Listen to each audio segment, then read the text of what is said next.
Okay, welcome, Kevin. Thank you. Tell us a little bit about your program. Well, thank you for having me. It's nice to be here. My name is Kevin Jordan, and I'm a third or fourth year teacher from Lateway Palmer. It's a school here in Sacramento with the Sacramento County Office of Education, and I'm here to talk to you today about the Urban Oasis Project. This is the school where I work at. It is a junior-senior high school, so it's students that are 7th graders through 12th. We have a little over 100 students. This is where we're located. We're right behind Arden Fair Mall at the corner of Ethan and Cottage, just off of Howe Avenue. Right in that, I think they call that the Arden Arcade area. Our school is a special education school for students that have been labeled as emotionally disturbed, and that could mean a lot of different things. Could mean they're bipolar or schizophrenic or have severe ADHD or depression or manic depressive or autistic. It's a whole range of different psychological ailments that our students could have. Like I said, they're 7th graders through 12th graders. Well, we also, my program specifically, will also get field trips from 5th and 6th graders from our other satellite campuses that are, where the students there are also emotionally disturbed. My horticultural program that I teach also serves at-risk youth that come from court and community schools, and these are students that have been expelled or kicked out or been in and out of group homes or foster homes, or they've just been kicked out of mainstream school. Now they're kind of like in a day school trying to get, meet a certain requirement to get back on track. And so I also serve group homes that can come out and work with my program, and then I also open my doors to other special education programs that don't have a horticulture program, but they can come and travel to our school. So far, I'd like to kind of start with their strengths. Our students have done quite a bit since I've been there and seen them do a lot. We've built and maintained river-friendly gardens, and those are kind of like drought-tolerant native gardens or Mediterranean-style gardens, gardens that are geared to utilizing the seasons here in Sacramento and kind of the qualities that we have. Cool, wet winters, hot, dry summers, and to store and capture rainwater. And so the gardens they built don't really require a whole lot of irrigation in the summer. The ones that I'm going to show you here in a bit, we transform lawn into Mediterranean or native gardens. And so in the summertime, we can turn it on maybe once or twice a month in the summertime, and then not turn it at all in the wintertime. So it's pretty nice. They've also built and maintained organic orchard, fruit tree orchard, and vegetable gardens, and we'll talk about those a little bit. And they've also been able to raise over $3,000 in plant and produce sales in the past 3 years to kind of supplement and help out the program. Here's a quick example of some of the things that we've worked on so far. That's just the quad area, and you can kind of see some of the stuff the students can kind of get in there, and they've done quite a bit of work there. Here's an example of one of the yards. There's actually a whole bunch of them here that were all grass, kind of typical of the schoolyard that you see. Most schools are like this, and this is what we were trying to get away from. And so what we did is we had actually students go in there and rip out all the old irrigation pipes and recycle those, and then we transformed this old water-thirsty garden. When I used to get there, I used to water every day for about maybe half an hour, 45 minutes. The water would just go rushing off into the gutters, and then they'd come out and mow it about once a week, spring, summer, and fall. So a really resource-intensive lawn. We didn't play sports on it. Students weren't going out there to read or do anything. It was really just a huge waste of space, and it was one of the first spaces that I noticed when I started working at the school. And then we turned it into a different kind of place. And the students did all of this, and so we were able to transform it, and you can kind of see how it looks now. And like I said, we barely have to give it any water, and each year it gets a little bit bigger and a little more beautiful. And the students they built this and they maintain it, and it's only gotten better. And so it's one of those places where it's just gotten really cool, and we're always working on it, and it's not done. So even though it is done, we go out there and there's always things to add and manipulate and prune, and certain plants that we're always trying to add in certain pockets. And a lot of these plants, like I said, are native plants, are drought tolerant, and they've been selected because they're going to bloom at different times of the year. So there's always something blooming in this garden. We have hummingbirds, bumblebees, all different types of pollinators we've seen here, as well as predatory insects that can be very beneficial as well. We also keep some of our herbs out here, like sage and rosemary, that we use in our culinary cafe. But it's just a really fun place. We call this the California Garden, and the students have fun out there, and so do I. That's what it looked like. This is what it looks like now. So pretty drastic, and we haven't mowed it since, and it's not getting watered every day. And we don't use any chemicals. There's no Roundup. Anything we use out there for fertilizer is all organic. Any fertilizer we use, actually we create ourselves, using worm tea. So we do vermiculture, and then we brew that worm tea into a liquid fertilizer, and we use that for all of our gardens.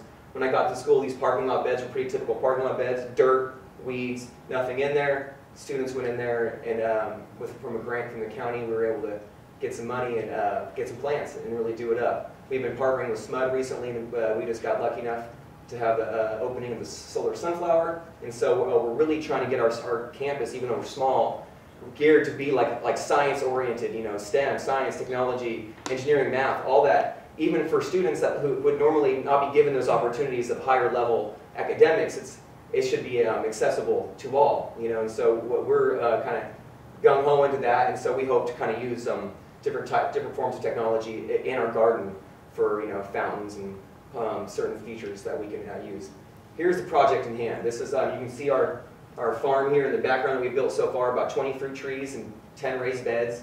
And that's what we started so far. And what we hope to do now for this project, what I'm talking about tonight, is we hope to actually utilize this space and turn it into just the most amazing, most beautiful, bountiful garden, a school garden in Sacramento, let alone Northern California, or maybe California, I don't know.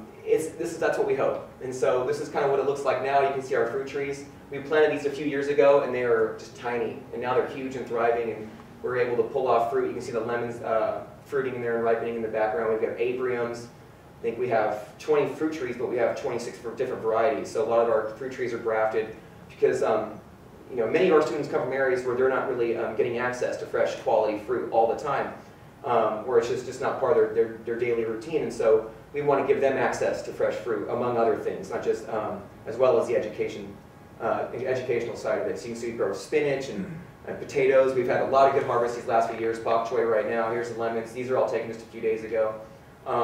Since we're limited on even space, you can see us now we're growing up and growing vertical and just growing in containers right now. We have tons and tons of lettuce because the weather's gone nice and cool. You know, so the tomatoes are out, lettuce is in, and it's looking really good. And we use all this food to either sell, give to the students, or use in our cafe that the students also are a part of.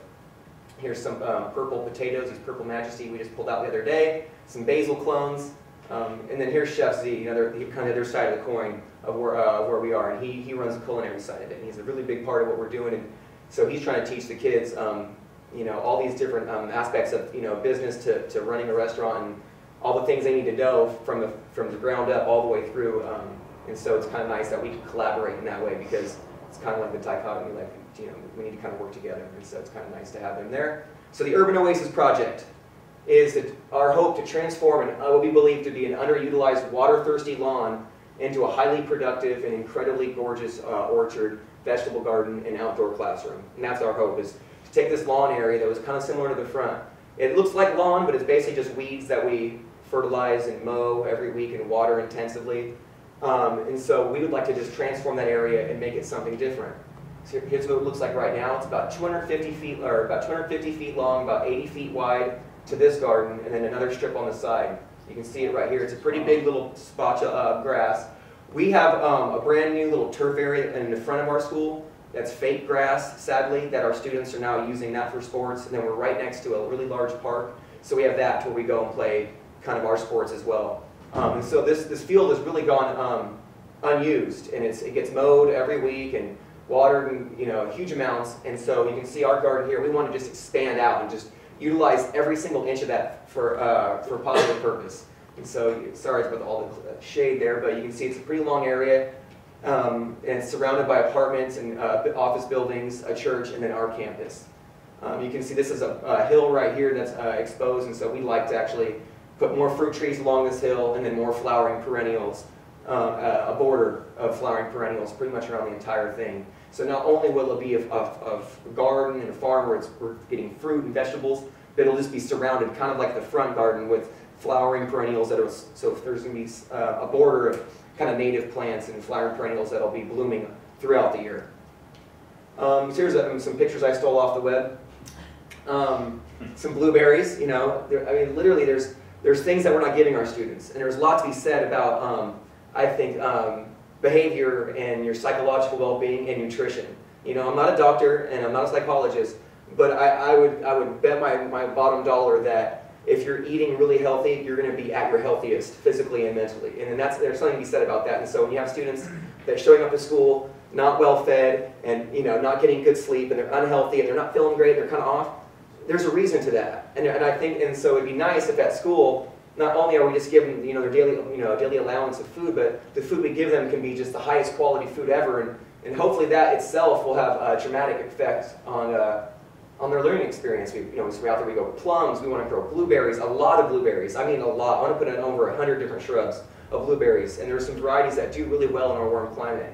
Some southern high bush that do really well, and so big old fat juicy ones, you can get a couple different varieties, and so they all taste a little different. We've already grown about a dozen of them, and they're tiny, and even just a small little one put off handfuls. And so it's really incredible to see what some of the mature ones will do. So each year, as the garden gets bigger and the farm gets more mature, the plants are going to get bigger. And so mature plants can, I guess, give like 10, 15 pounds of fruit a year, or 5 to 15. But anyhow, they're packed full of nutrients, as are strawberries and pluots, abriums, plums. We want to grow grapes. We live in Sacramento. We are in a Mediterranean climate. Our students should know how to grow amazing grapes, or at least have access to eat amazing grapes. So we'll get some table grapes. We've already grown a bunch of citrus. These are all fruits that we've already growing, but we just want to grow more of them. Pluots, abriums. We like to grow things organically. We don't use any chemicals out here, just like we do in the front. We fertilize with our worm tea, and we take a pretty integrated approach to pest management. And so the students get to learn all about these cultivation methods as well as traditional methods.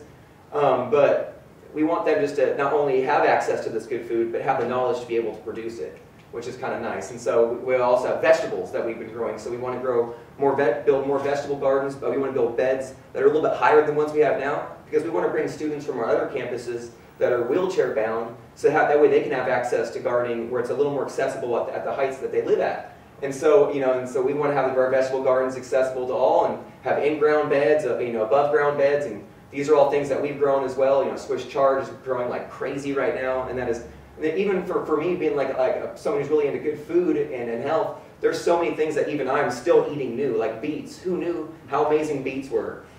They're like nature's candy, but they look like it's the scariest thing you could ever eat. But kids don't know that, and so there's a lot of students who don't really come from families, of wealth or opportunity so much that it's really nice to be able to give them an education that's well-rounded and not just hope that they can pass a certain test, but to be a well-rounded individual and to understand how food works, where it comes from, how to grow it, how to sell it, how to eat it, and how that food affects you. And then, like I said, not only just the food that we eat, we want this garden to just be absolutely beautiful. So it won't be just, everything's just rows and it looks like a matrix of plants and trees, and we're just out there for every square inch.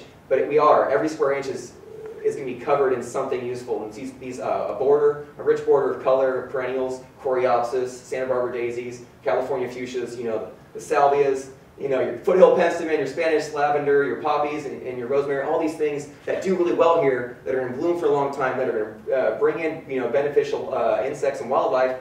Those are all things we want. We want students to be around places that aren't just concrete, a shrub and then the sidewalk, or concrete, a patch of grass that's mowed every week, and it's like someone's got to come out who has nothing to do with the school for the most part, comes out, mows it, and leaves. We want the school to be relevant to the students, and so we'll kind of get to that a little bit. Getting excited here. Just a quick checklist of things we need to do. We need to remove the old irrigation system. It's typical, and then we will install our own irrigation system that will utilize water. Every drop will be utilized, and that's one thing. Even though this garden will be lush and vibrant and full of life, every single drop of water that goes into it will be try to be accounted for, and so that way we're not just out there wasting water. It's because water is incredibly important. That's one thing that our gardens try to teach our students, is that water isn't something to be taken lightly, and there's many people on the planet who don't have access to clean water. Someday within their life, it's like water could be a big issue for them, and so to know as much about it as possible is good. We'd also, the addition of compost, soil amendments. Since we farm organically, everything starts with the soil. In conventional farming, you feed your plant, and then your plant grows. In organic farming, it seems like you feed the soil, and the soil feeds the plant, and then the plant grows. And so we're big into soil building. That's why our garden kind of gets better every year, because we're really pay a lot of attention into building our soils organically throughout each year and each season. We also want to build and install raised beds, build in-ground beds as well, install our fruit trees, our blueberry shrubs, vines, and other flowering perennials. And then out in the garden, put an area that's be like a hardscape, an area we use some decomposed granite for pathways, and patio space, mulch and stone. And so we'd like to create an area where all the flowers are and the plants are, where students can kind of congregate, and the space can be made for classes to go out there, whether they're in my class or not. They don't even have to be in horticulture. Just take your kids out, and you're going to learn about science or math or any other random subject. All right, so the importance of the urban oasis garden. I believe it builds a dynamic learning environment, and so that's really important for schools because it's gotten so kind of brick and mortar and show up, punch in, and just kind of sit there, fill out your paperwork or your worksheet, and then go home. But really, schools, I believe, should be really hands-on, you know, as everyone says, hands-on, but really dynamic in a way where the kids and the students actually have an effect on it, an effect on the school in some way. That way, they take ownership of it. They're not just a participant, or they're just you know, or someone who's walking through. They really do have to participate and be a part of that. And so, I believe that the garden itself is just, it's dynamic, it's growing every single season, it changes. And it's always something new, there's always new problems, and the students are going to have to overcome that. It's inherently project-based and collaborative. It seems like, from what I'm hearing as an educator, a lot of businesses that are hiring need people that can collaborate and work well with others. But we found out humans don't work really well with others all that well. And so I like my students to just be able to, you know, survive on their own, but thrive in groups and do really well working with other people, knowing their strengths, and then being able to pick up on other people as well. And so the garden itself is inherent, it's inherent that it's project-based learning and it's collaborative learning at its very core. And the garden itself is appropriate for all ages. It's, this garden isn't just going to help one small sector or age group of students. Literally all age groups can help and be a part of the garden, from little tiny students that are in kindergarten just plunking seeds in the soil, to even, you know, I even have folks that are retired that come out and volunteer and are part of it. And so we really can get a multi-generational approach to building a school community, an educational community. Bless you. Thank you. And it's also accessible by, you know, a wide range of student and their ability levels. You know, and so we have some students that are so bright and so, you know, quick to learn, it's hard to keep up with them. And other students where sometimes it's difficult to manage what they're doing, while I have other students. So out in the garden, it really lends itself well to being a place where all students have the access to being successful and having those moments of success. And all, you know, what we hear, cross-curricular learning, where we're trying to blend all these different facets of the curriculum. And this is one of those places where it's inherent. It's woven into the fiber of gardening and horticulture. Science, math, history, reading, writing, art, nutrition, business, and, you know, anything else you can nearly think of. Design, architecture, can be rooted to some degree, or at least be connected to what we're doing out here in the garden, that project, and horticulture in general. And so these are the things that we use on our campus and try to use to kind of invigorate what we're doing at our school and our programs. The more importance of this project, the Oasis will provide countless opportunities for students to experience success. Sometimes kids just need to feel like they've done something right. And a lot of our students that we get have done things that are so wrong and been told they're doing wrong for so long, that if you can just get them to break that, you know, break that habit and that chain, and all of a sudden, now that instead of doing wrong, they're doing right, they're having these moments of success, genuine moments of success and triumphs, there's a lot to be said about that. I believe this garden, this project, will create a stronger connection between student and school. Like I said before, how students can have an effect on their environment, have an effect on their school, and be a true part of their environment and their school. And then ultimately what we're trying to do is it's converting an unproductive space that's a drain on resources into a gorgeous space that will be incredibly bountiful and productive over time. And so I just want to thank you for your time, and I've talked a bit. I appreciate your consideration. And I just want to thank you once again for just grabbing an opportunity to come here and speak. You know, it's probably late, hungry. You're fine. Thank you very much. All right, let's open it up for questions.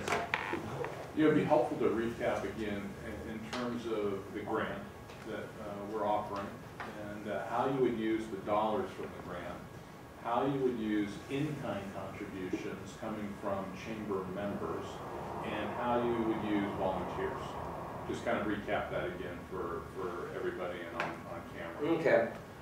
So now the in-kind, that's where people can have they donate their time and services, or trees or plant supplies. Yeah. Resources or Yeah. And so labor. before all that, but the other budget, I kind of have that all done in that Excel sheet or whatever. But it's kind of just tit for tat all the little things that we need. But what I'd like to do is if we could work with the in-kind first, and then just drain all those resources and work with as many people as possible who want to be a part of it, and then whatever's needed after that, then then go back to the original budget and then just give what we need, what's most And is it precious. possible as a school that you could utilize our chamber members as volunteers to work with you? I believe so. I think completely. I would, and we haven't had a whole lot of that in the past, Okay, so but that doesn't mean that we couldn't do that. And I think our staff would probably be, welcome to that, and I know I would. there wouldn't 'cause necessarily be any union issues that we would have to confront as. I don't believe so. I'll speak to the powers that be, but that's, that sounds fantastic to me. Uh-huh. It's like, I love it when, like, usually it's parents or somebody, usually they say it, but then it kind of they disappear or whatever, but, So we might have members who could come in and mentor in terms of planting, harvesting, cooking, anything. pollination, science. Irrigation design. Irrigation design. Everything, yeah, it'd be great. It's like, why not? Okay. Yeah, okay. Because that's actually, that would be, that, it's way better than us being on, like, an island, Yeah. to Okay. have the community, of professionals coming in, that'd be really helpful. Yeah.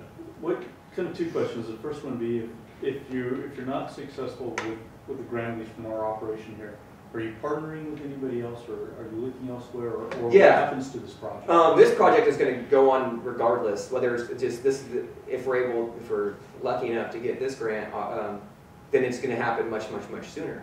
But if it doesn't, then that just means I'll have to go elsewhere. And we've been raising money in our plant sales, and I'm able to, I've gotten grants. I just recently got a different grant to do a kind of a rain garden in our campus, a little smaller area. But I'm always on the lookout for grants, and so those are things that it's like if we don't get it now, it's just going to be a hindrance. But it'll just be a step in the road that we'll have to overcome. What happened, I mean, it seems like this program is obviously very dependent upon you being there and you being coordinating, or is there? Yeah, that's others pretty much. that are involved with this with you? Or I'm sorry. are there others involved with this with you? I have a paraeducator who kind of backs me up, and then my principal's been really supportive, and then I have a new superintendent who's come in who's kind of overseeing what I do, and he seems really with what we're doing and supportive, and so I'm thankful for that, but it's kind of like on me at this point for what, because like I said, the horticulture program. And you're committed to this school and this program for? Yeah, I've been there for this is my start of my 4th year, and so. got You've nowhere done else a to be. tremendous amount Yeah. in 4 years. Yeah. Oh, I appreciate it. Yeah. What's your background? Oh, I should have said that earlier. I'm Sacramento native for the most part, and I graduated from Sac State with my degree in physical geography, and then I went back, got my teaching degree right afterwards to teach earth science. And then as I was looking for a job, I saw this job opening for horticulture. My professional background had been in horticulture, where I was working in different nurseries while I was in college. I worked in 3 different nurseries, first at Windmill over in, that's actually now closed up sadly, and then out in a bigger nursery called Village, out off Bradshaw and 50, yeah. And then I worked out in Green Acres out in Roseville. Okay. And I had like good relationships with everybody, it was like all kind of on good terms, because it just kind of happened how I moved from each one. And then I'd also do landscaping and design and installation and stuff on the side. And so all that background allowed me to kind of work my way into here. Yeah. And I was like, woo! Got in there. Like first day of work, I was like, ooh, I did it. Right. Got a classroom. But yeah, That's awesome, though. It's amazing what you've been doing. I appreciate it. But it's a team effort for sure. And the kids are, it's an unusual bunch, but there's a handful that are really a good driving force. And so I just want our campus to just be the most beautiful campus out there, and have other people come around and be like, wow. And they're like, oh, the kids do this? But like, yeah, they're emotionally disturbed. And it's because it's like everyone's complaining and everyone's doom and gloom, but it's like I don't know. I don't want to get on my soapbox, but it is what it is, and so it's like schools should be just an incredible place to be, and especially if they're going to be competing with other schools or charter schools or online or at home or whatever. There's something to be said that they should be every bang for the buck. It's like we just passed whatever Proposition 30. It's like we got more money, but it's like hopefully just everything can be used. Well, I don't know, and so we just do our best. Impressive. I appreciate it. But yeah, if you're ever out in the area, whether or not, you know, I won't hold it against you if we don't get it, but whether or not we get it or not, but come out and visit us. On Thursdays, we have our culinary cafe open, and so it's like 11 to 1 or whatever, 11 to 1:30, it's a lunch, like $7. Presentation. And then some of their food's Right. usually from our garden, and the students all prepare it, and And you said